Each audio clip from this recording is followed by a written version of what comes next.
looked at the game and you're thinking, Caicedo solves Liverpool's problems on the day. Yeah. You flip it on the other side and you're thinking that Caicedo also solves Chelsea's problems on the day.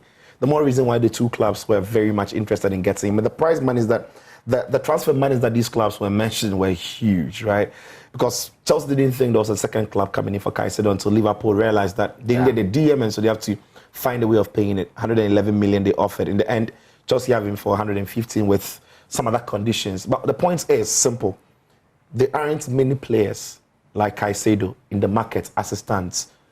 If you're a big team and you want to play at a very elite level, there aren't many DMs available on the market. And that could be because Caicedo is that good, or generally there aren't many players good enough in that position. And the two of them can also be true. Yeah. And the more reason why a lot of teams were looking at Caicedo, Bayern Munich came through to just have a look around and see if there was a chance. Then there was Liverpool and there was Chelsea. So you can understand why Brighton were holding on to getting the best price out of him.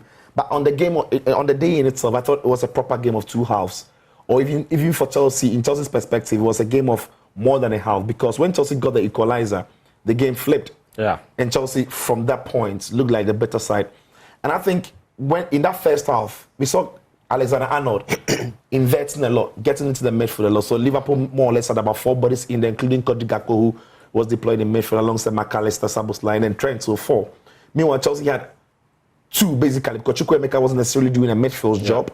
But one thing that Pochettino did great was to push, Ben Chilwell very high up the pitch into the space where Trent was vacating. Once that happened, Trent had to go back to be a right back. Okay. And so he freed up one extra man in midfield. And so Liverpool then couldn't have the 4 in the midfield. Then Chelsea went to play a midfield diamond with Enzo being free to play at the tip of it. Conor Gallagher had a wonderful game at the base. Generally, I think 2 managers did some very good things. But ultimately, the game lacked quality in the final third on both sides.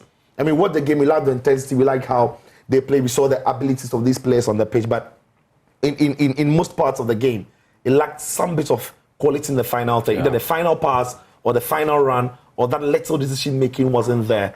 And so in the end, I think the 1-1 scoreline is a reflection of the game. Liverpool could have sealed the game in that first half, and Chelsea very much could have gone on to win it in the second half. So I think it was fair.